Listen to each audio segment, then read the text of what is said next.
My name is Lori Power. My company is MP Benefits, and I'm a group benefit consultant. Every week, I love to have a shift conversation because we are constantly, sometimes, in shifting sands. I like to learn from people because I'm constantly learning. I'm constantly growing and evolving and changing. And we can only do that when we connect authentically with one another. So I'm really pleased this week to have Jayne join me again, and we continue the conversation on daring. For anybody who hasn't seen Jayne's TED Talk, I'll share it out as well in the notes, because it's well worth it just to put life in perspective as where we are right now. Certainly. Thank you, Lori. I am excited to be back here to continue our conversation. Every time Lori and I chat, we have such an amazing time together. Can't wait to meet you in person someday. So That's something.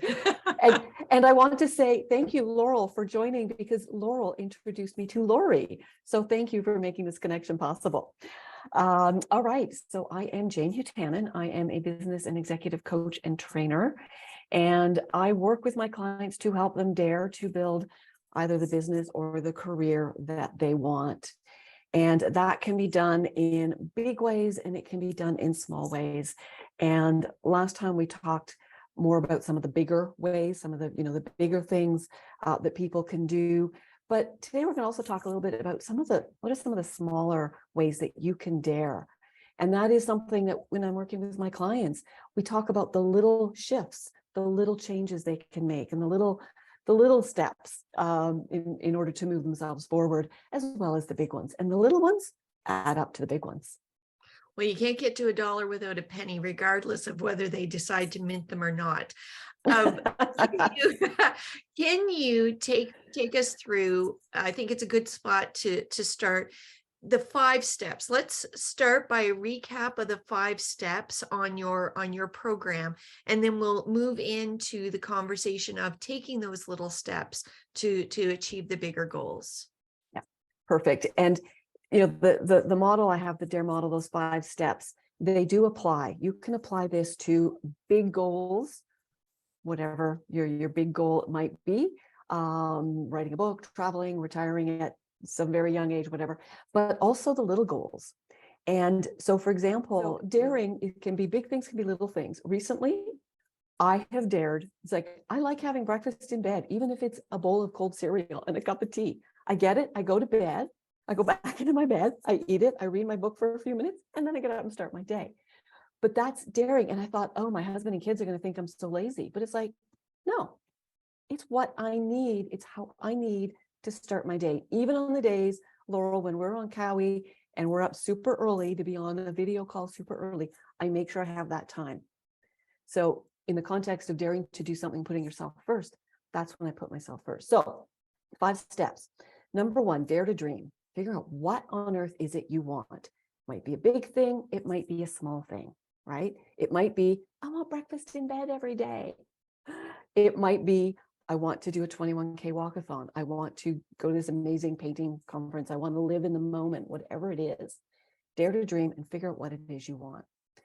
The second one, dare to act.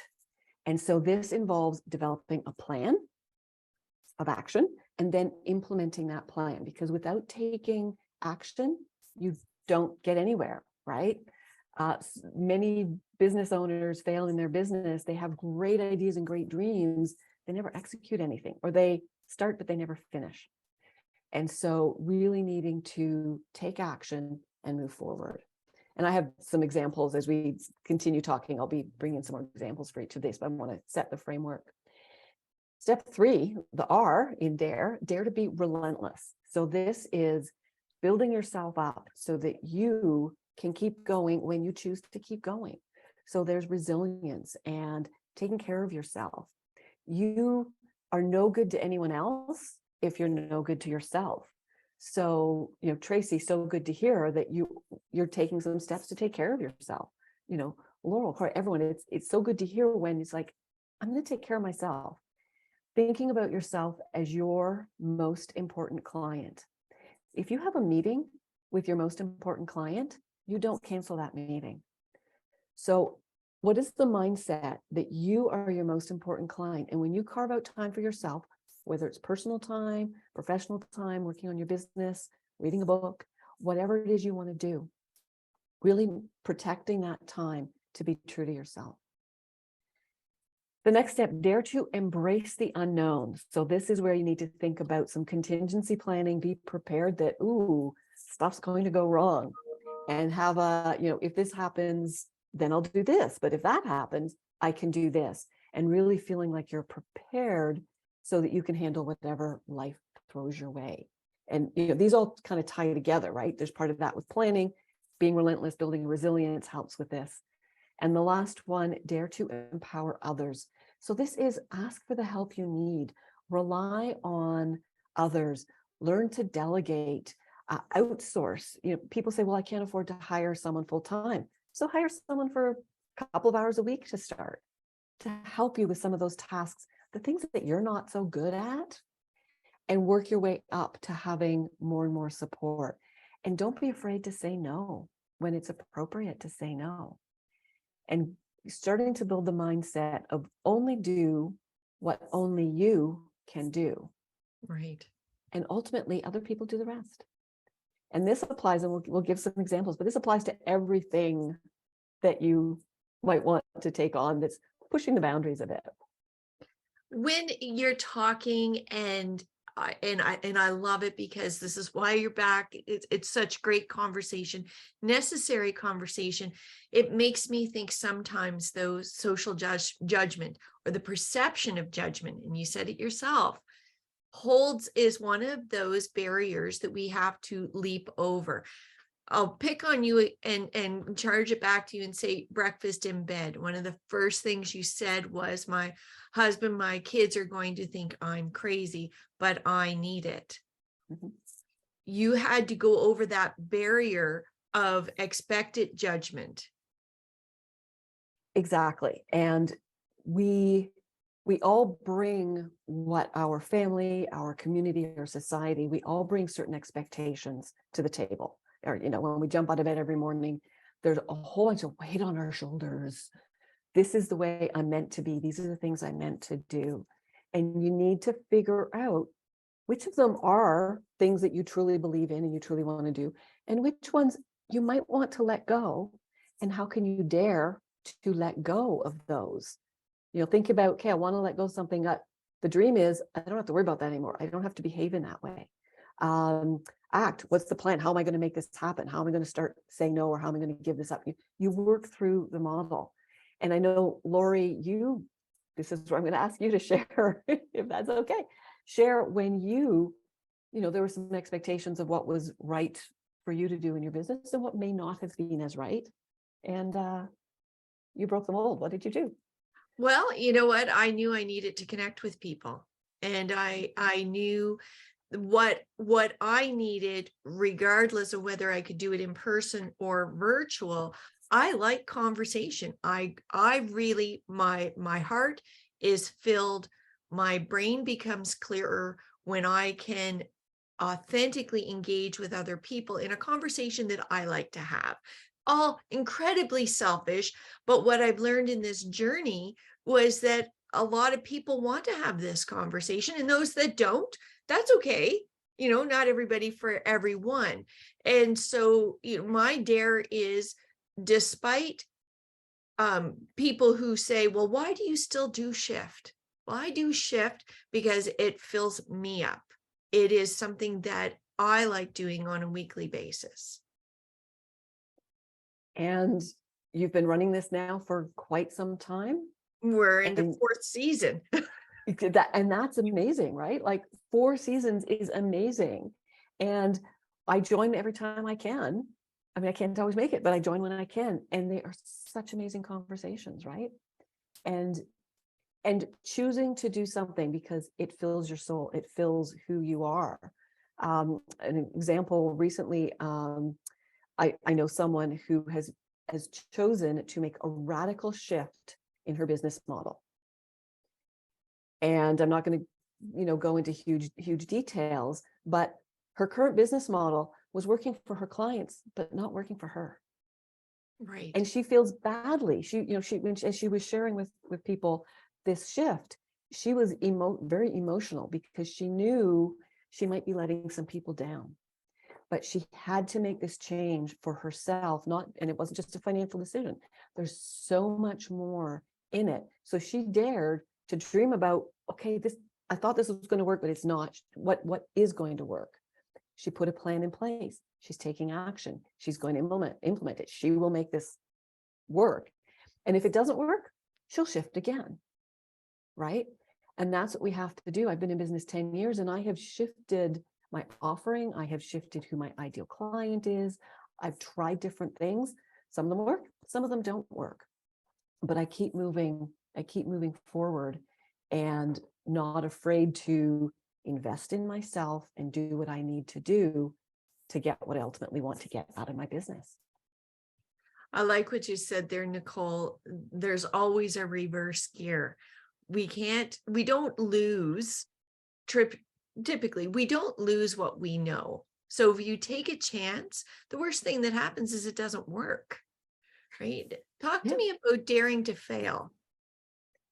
Daring to fail. So first, I just want to point out Laurel's comment in the chat. I love the statement, if it's not a hell yes, it's a no. I do like that, yes. Because if you're like, oh, I don't know if I want to do it, but I should, and it's like, well, that's a no. And selfish is a judgment, definitely.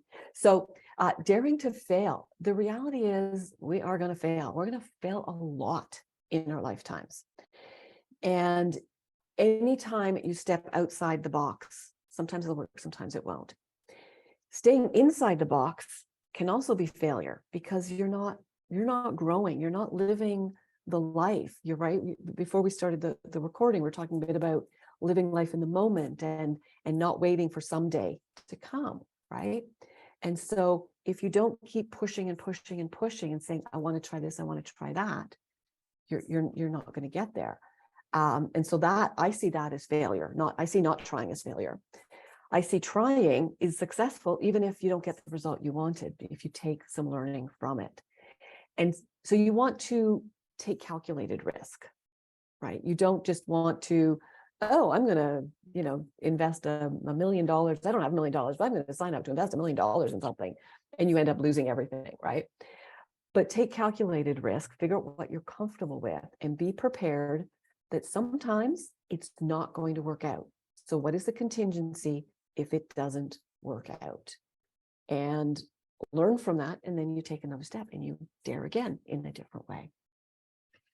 And I will say sometimes there's a perception of age barrier. And I'm going to say that I know Tracy and I to be very similar in this, is when I started to paint, it's not something I did as a young person. I wasn't even interested. I was too busy to do that sort of thing. I didn't take the time to really explore that side of my artistic self. When I started to paint, of course, my kids are grown and it's like, well, why are you starting that now? Again, I'm starting it now because I'm really interested. I didn't ask for your input, by the by, but I'm just doing it for fun. And I know Tracy and I share that similarity, but it does fill something of the soul. Did you have that kind of experience, Tracy, when you first, started to paint? You're incredible. If nobody's seen her paintings, you really should go onto her Facebook and have a look. Yeah, pretty much the same. I mean, I dabbled in painting probably 20 years ago and did a different type, but it's the same for me. Once I started, it was like, that was it. It was my passion, and yeah, same. I wish that daring, doesn't it, Tracy? You had to dare yourself to keep going. Yeah. I never did it in high school in art class or anything either. And I wished I would have now, but yeah, same. But thank goodness you're doing it now. And so that's awesome, Tracy, that you're doing that. I took my first piano lesson at the age of 42 with my 7-year-old son. And now piano is one of those things I'm not very good, right? I don't practice enough, but it's one of the things, it's like, if I can just play piano every now and then, it feeds me, right? It just keeps me going. And so there's so many ways you can dare in small things and in large things. Laurel, what was that golf pro saying to you? Yeah. He was saying that if you're putting and you overshoot the hole, it means you could have made it. But if you undershoot the hole, you will never make it. So I always think of that when I'm thinking, okay, if I'm going to do something, I got to do it just a little bit more than I think I need to. and That's see awesome. Isn't that the truth of being an entrepreneur? And that takes us to talking about time, Jayne. How do we dare to take our time, to take the time we need? Yeah. So it's, think about the model, dare to dream. How much time do you want off? And this could be time off in terms of, I want to take 3 weeks vacation every year, or it could be, you know what? I want 2 hours a week to do whatever the heck I want. So first, what is it you want? Act, figure out, okay, let's say it's 2 hours a week. What's good? Is it Wednesday afternoons from 2 to 4 that, generally you can carve that out? You act, you put it in your calendar, you block it out. It shows it's busy, no one can book you. I have time blocks in my calendar that are just time for me to work. Calendly, someone can go to my Calendly link, they can't book me then, right? Relentless. It's like, be true to yourself. You need to stick by your guns. And if you need an accountability partner to help you, hey, Jayne, did you take those 2 hours off on Wednesday? Yes or no? Right? It's like, oh, I did or I didn't. But that can help you. You can work through the model, but it starts with, what do you want? I ultimately want to work 4 days a week. I'm starting small by saying I'm going to take 1 day off every 2 weeks. So I'm working 9 out of 10 days. And am I perfect at it? No. There are times when I will make the conscious choice. The important thing is I'm making the conscious choice to say, I'm going to work a few hours on this day because this is something that's important to my business and to me. And so I'm going to take some of that, what would have been time off, to do something else. I'm going to put it in my business. But I always then try to find it somewhere else. So it might be, okay, I'm going to quit a bit early now on Friday this week. And so I'm not starting by saying 4-day work week and, that to jump to that level, but starting small. And it could be taking an afternoon off occasionally, a few hours here and there, but block it out and think about, what you want, why you want it, and what is your end goal, because that's what's going to help keep you motivated. It's daring to be flexible, isn't it, Jayne? Just to not hold yourself and say, I told myself that I was going to do it, therefore I failed. And to count it as a failure before it is actually a failure. If it's ever going to be a failure, right? If it's a mindset, it's not necessarily a failure. Exactly. And if it's the conscious choice. So for example, back in February, I spoke to a prospect on the Tuesday. I was supposed to have Wednesday off. I had it blocked off. I'd been really good at not booking any meetings.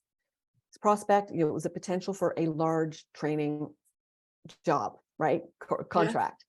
Yeah. And because of some things within his business, he's the HR guy. He had just gotten this request that, the CEO was coming in Friday. Could I possibly get him a proposal on Thursday? And it's like, you know what? Yes, I will make that choice. And I worked on it on the Wednesday, but there was a conscious choice. And then I made sure I took some time off on the Friday. Well, exactly, right? If it had been, can you take your day off and work for me for, and it's a $25 project. It's like, well, no, I wouldn't have done that. But because it had the potential, the possibility was high, I made the choice. I then made sure I took some time off on Friday, and I did kind of balance it out, right?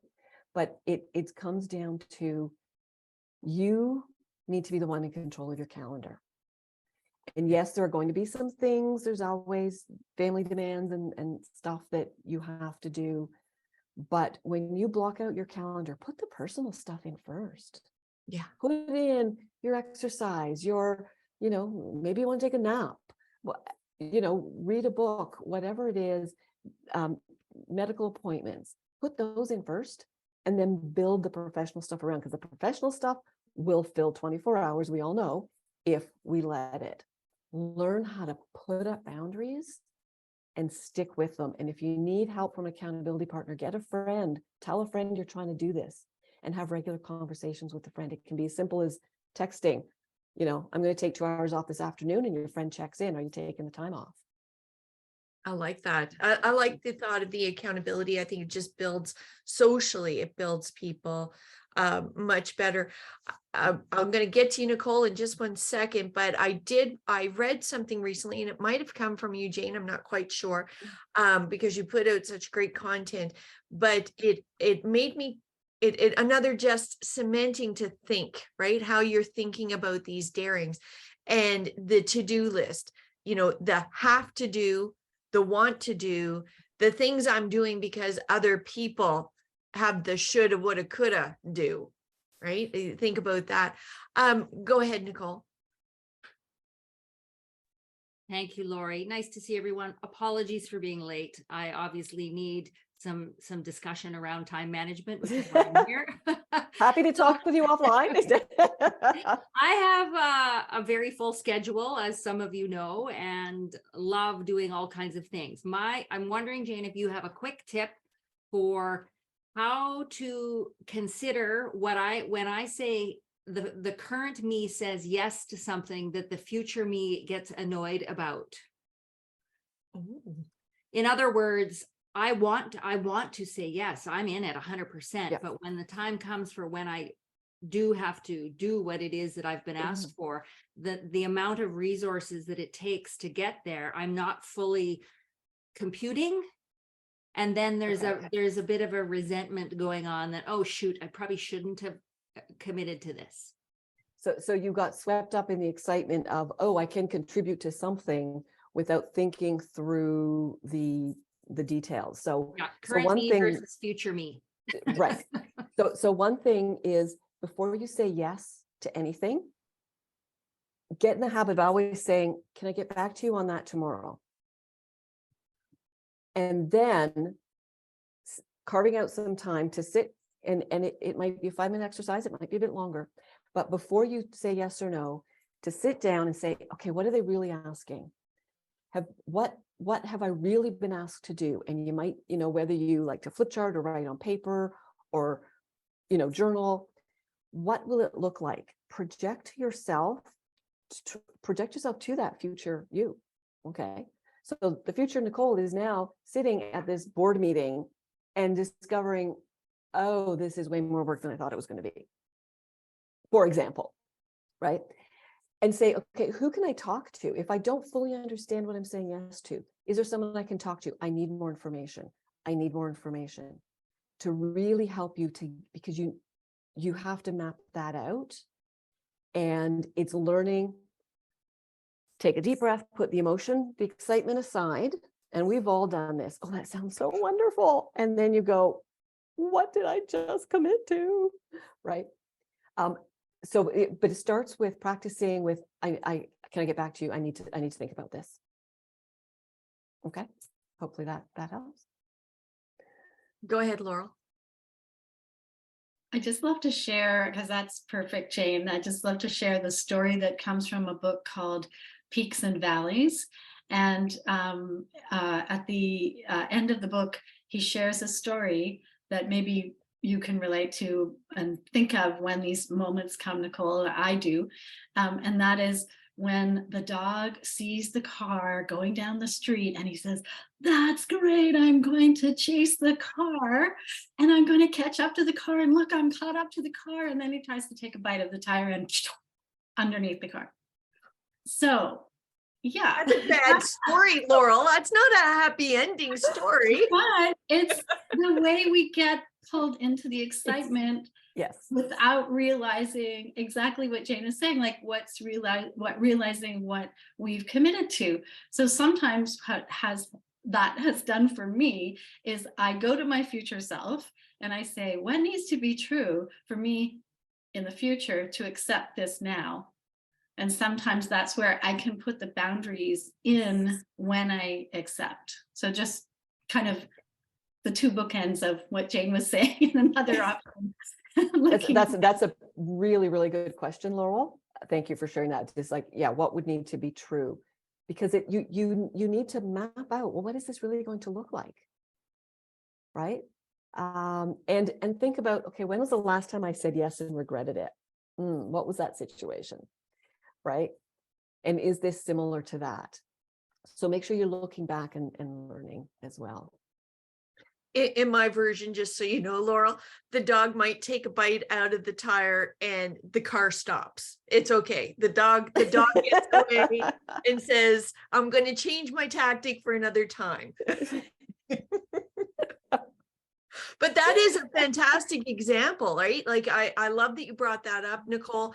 I love what you're saying, you know, about the future self and the dog. Those are great examples. Yeah. What are some other tidbits that you can share with us, Jayne? So one thing that I know a lot of people are afraid to do, and something that requires a great deal of courage, is having difficult conversations. We have all had to have difficult conversations at times, sometimes with family members, with friends, or with people we work with. And all too often, we avoid having the conversations. Oh, I don't want to get them upset. I don't know what to say. It's going to be painful. I don't need this right now. And you're then doing a disservice to the other person because they don't know that something's wrong, right? So you can take those 5 dare steps and apply it to difficult conversations. Dare to dream. What is the outcome that you want to accomplish? And how much better will things be for yourself and for the other person if you accomplish that objective, right? Dare to act, plan. Okay, here's my script. This is exactly what I'm going to say. If they say this, I'm going to say that. If they say that, I'm going to say that. If they cry, oh yeah, I'm going to make sure I have tissues handy. If they get angry, I'm not going to engage in the anger. This is how I'm going to calm them down. Think through and then book the meeting, you know, the conversation. Be relentless. If you're having a difficult conversation, make sure you are well rested. Make sure you're not stressed about 7 other things. Make sure you can focus on that conversation with 110% of your being, because that's what the other person is going to need. And then make sure you know that you are not going to waffle partway through and give in, right? You have an objective you need to accomplish. Embrace the unknown, kind of be prepared that there may be a reaction that you weren't expecting. And so you might need to kind of roll with it. But knowing what your boundaries are, what you're willing to accept and not accept, and then empower others in the conversation, give them the opportunity, certainly, to share how they're feeling, share their perspective, listen to their perspective. So often, people just want to be heard. They know you can't fix things. They just want someone to know how they're feeling. And so allow them the opportunity to share what's coming back to them.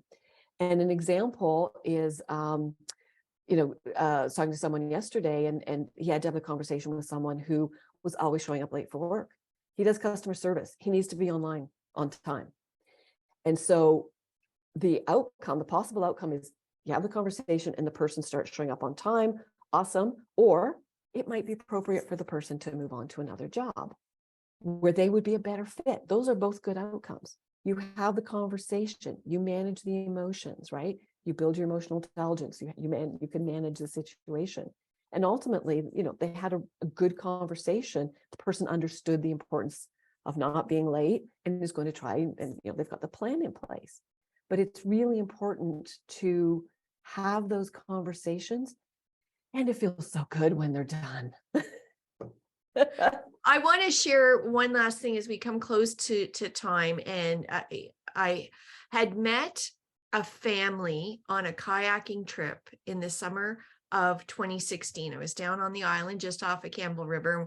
We were up at the whale sanctuary, you know that, Nicole. And I had met this family, and in the way that I am, we were 5 days together, and we really connected. I was there with my cousin, and it was a husband and wife and their 2 boys.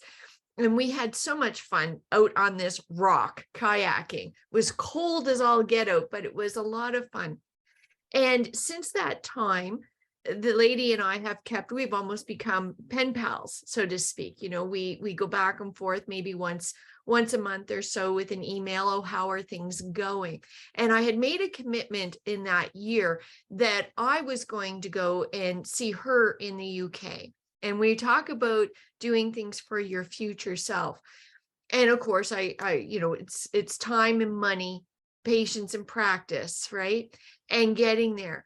And finally, we are going. And now it's 7 years later, right? Are we the same people? I'm super nervous. She's invited us to stay a couple of days at her house, all fine and dandy for me. I've met these people before. I know I can do it, but I'm bringing family with me. So what do we do with the future self? So it was like, okay, I'm going to have that difficult conversation. I'm going to hit the nail on the head, and I'm going to call her and talk to her. And we did, and we decided to do a family Zoom with both, and to say, okay, well, is everybody comfortable? And we did that last weekend. And I'm so pleased to say that it did take not just a little bit of courage just to do it, because it was easier to put off, but I'm so looking forward to spending time with them in July. And that was part of the daring and part of those difficult conversations. That is awesome, Lori. And I want to come back. When we chatted in November, I asked everyone to share something that a dare, something they were dreaming about doing, they wanted to do. And Lori, you said you wanted ultimately at some point to walk the El Camino. So how are we on that daring We dream? are getting close. That's a long-term dare. I knew I wanted to do that when I was older. My goal is daring to do it when I'm 60. And, you know, and making this trip is the one step forward to that. Corey, you had a question, and I didn't want to not get to your question before we close off. Oh, okay. Ultimately, it was in reference to daring to dream, and then it tails into all the other dares that you mentioned.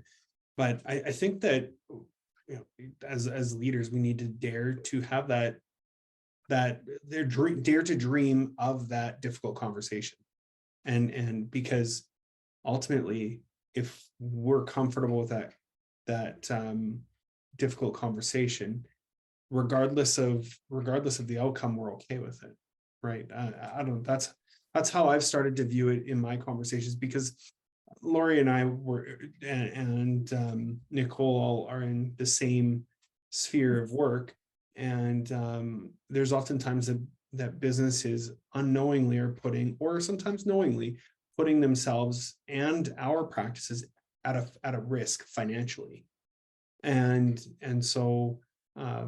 We need to have those difficult conversations, and we need to be okay with that. And in most cases, I've had a lot of success with them. That's awesome. And I love, Corey, how you talk about that. And you know, it's the kind of thing, it's like, you can practice this with a friend, right? Role play it, give them enough background so they can play the other person, practice it. There's something about the muscle memory of saying the words. And so that when it goes from your brain to your mouth, it is easier to do it in the real situation if you've practiced it, or record yourself, or in front of a mirror. And it is so critical to have those, because if you don't have the conversations, like you said, Corey, if there's bad decisions being made, businesses can implode, or lives, like money. Sorry, go ahead. Yep. Yeah. My focus in any of those conversations is just, I care, right? I care about, I genuinely care about the people in those businesses and their businesses and their employees. I may not know them, but I still care. And so my conversations are always from a point of, I care. And so wherever that conversation goes is going to just revolve around, I care. I love that. Dare to care.